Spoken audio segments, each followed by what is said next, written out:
It's HPR, All Things Considered, and I'm Dave Lawrence. Last week, the world lost another music legend, and sadly, we lost another appreciated guest. Sergio Mendes, the celebrated Brazilian musical pioneer, has passed on after months battling long COVID. He was 83 years old.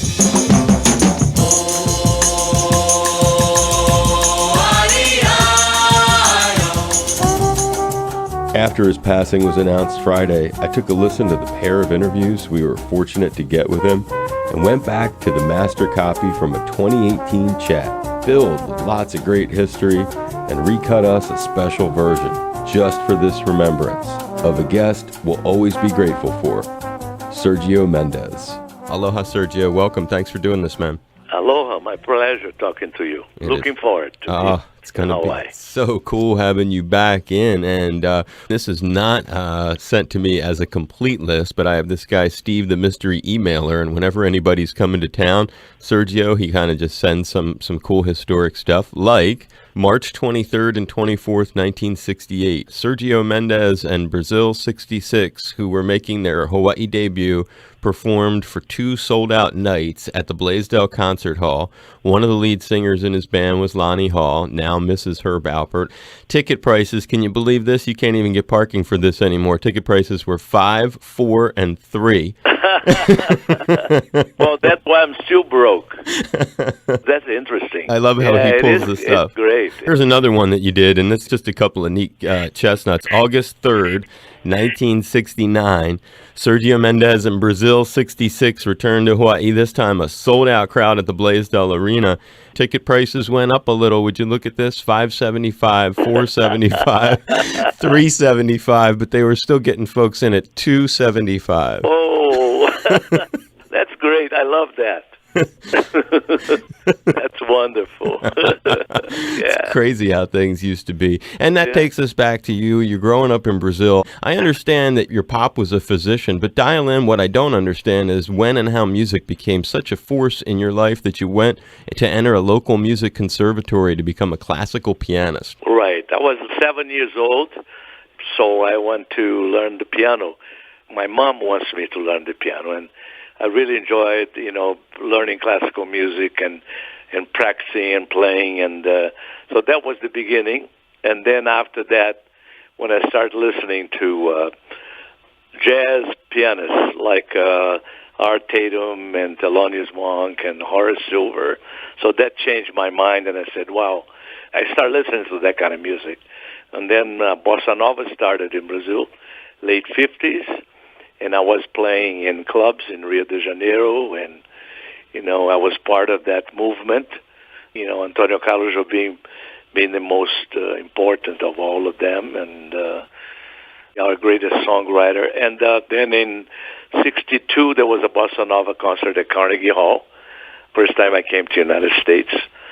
We played there with Jobim and João Gilberto, Stan Getz, Dizzy Gillespie, and then I went back to Brazil and came back here to L.A. in 1965. Then we started auditioning for record companies and met Herb Alpert and Jerry Moss, A&M. They were just starting the company, and they signed me to A&M. And that was the beginning of my career here. Dialing back just a little bit into some of the little chestnuts that you were going over, you were backing some U.S. jazz musicians when they would play in Brazil too, huh? That was another way that you got some great early experience. Right, that's right. A lot of jazz guys went to Brazil. They still do, to travel. And so a lot of them stopped by this club in Rio where I was playing, and it was great to meet them, I never thought one day I would be here and having a career in the United States. Right. Can you even believe it? That first time that you got to New York, your very first trip ever to America was going to be for a gig at Carnegie Hall. Wasn't that amazing? Yeah, it was great. I mean, I knew about it because that was the celebration of the Bossa Nova thing. And because of that, I went to Birdland. I met Cannonball Adderley, and he invited me to make a record with him. So that was another wonderful encounter also for me. All on a first trip to the country. So you guys end up signed to A&M with Jerry Moss and Herb Alpert. Prior to that, though, you had worked at Atlantic with Ahmet Ertegun. Is there some experience with him that sticks out? Oh, wonderful. Actually, it was Nesui Ertegun, his older brother. That was, Nesui came to Brazil to make a record with Herbie Mann, and I met him. I was playing a little club in Rio, and he invited me to play on the album, and he said, if you ever come to New York, I want you to make records for me. And that was Atlantic. So Nesui was a dear friend and a great mentor for me, not only, music, but art. And he was an amazing, incredible music person. And I was very fortunate to have met and worked for him. So it was more with his brother than with Ahmet. Yeah, with Ahmet, of course I knew Ahmet. Ahmet was there, but Nesui was the jazz guy. Ahmet was more of the rock and roll guy, if I can put it this way. I love that. It's a great way of hearing your way of differentiating the two.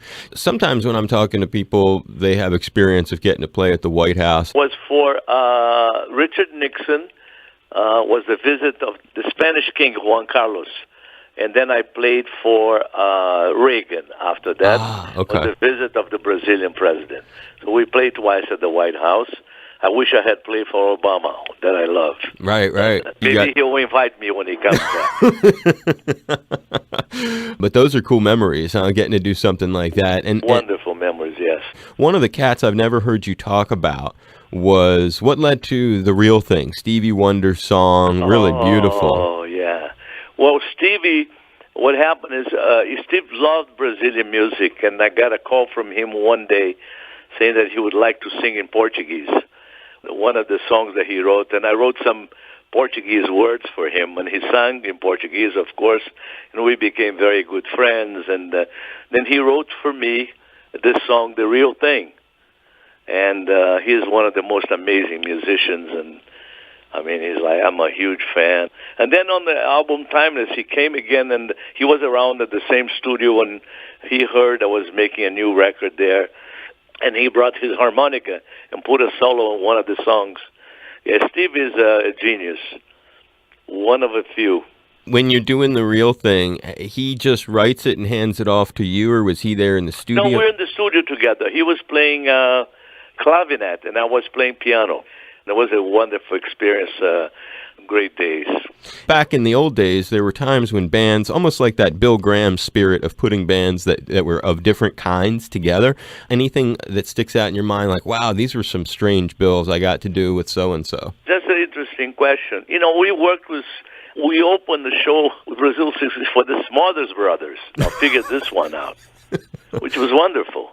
So the idea of having comedians and then us as music, I think was a great thing, and was in Washington, D.C., at the Carter Barron, I would guess 66. I was watching you on American Bandstand. I was doing a little homework for this. Oh, yeah. I did all the specials that Bob Hope, and did a special with Fred Astaire. We did a couple, it was very important to me. I did a couple of tours with Frank Sinatra, twice in 68 and then in the 80s again, all over Europe and the United States. Was that something that when it got booked, were you excited? Of course, yes. You kidding? Absolutely. And we're great friends, until he passed. Had those tours been when you began your friendship? Yes. Final question. What's a dream collaboration, something you haven't done that you would still, Wow. From the top of my head, if I'll say right now, I would love to do something with McCartney, with Paul. Had you never interacted with any of the Beatles? Although he wrote me a letter thanking for my version of Fool on the Hill, and so I would love to do something with him. He's a melody guy, and I think would be great. A very busy Sergio Mendes, yes. And he's joining us here. We're so privileged ahead of these shows. Really looking forward to be there. I love Hawaii. Well, we have there's a lot of love for you. We're looking forward to you coming back. Thank you. Did you have fun today? Was this okay? Yeah, it was great, man. Awesome. Yeah. You coming to the show? Of course. They give you a discount for $3 for... They give me 1968 prices, right? Right, yeah. Giving you a hug, a high five. Okay. Big hug to you too. Thank you, brother. Thanks for doing this. My pleasure.